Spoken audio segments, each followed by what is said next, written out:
सबसे पहले एक पैन में 2 खाने के चम्मच घी गर्म कर ले। अब इसमें एक पैकेट बारीक सिवैयां डालकर हल्की आंच पर सुनहरी होने तक भून ले। जब सिवैयां अच्छी तरह भुन जाएं तो इसमें 1 लीटर दूध शामिल कर दें और अच्छी तरह मिक्स करें।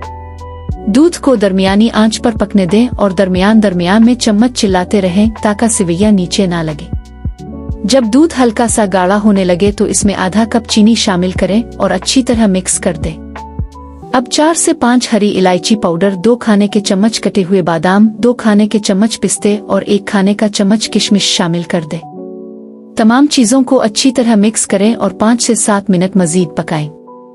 जब सिवैयां करीमी और गाढ़ी हो जाएं तो चूल्हा बंद कर दें। मजेदार, खुशबूदार और करीमी सिवैयां तैयार हैं। उन्हें सरोनक डिश में निकाली, ऊपर से बादाम और पिस्ते से गार्निश करें और गर्म या ठंडी अपनी पसंद के मुताबिक पेश करें। नोश फरमाइए।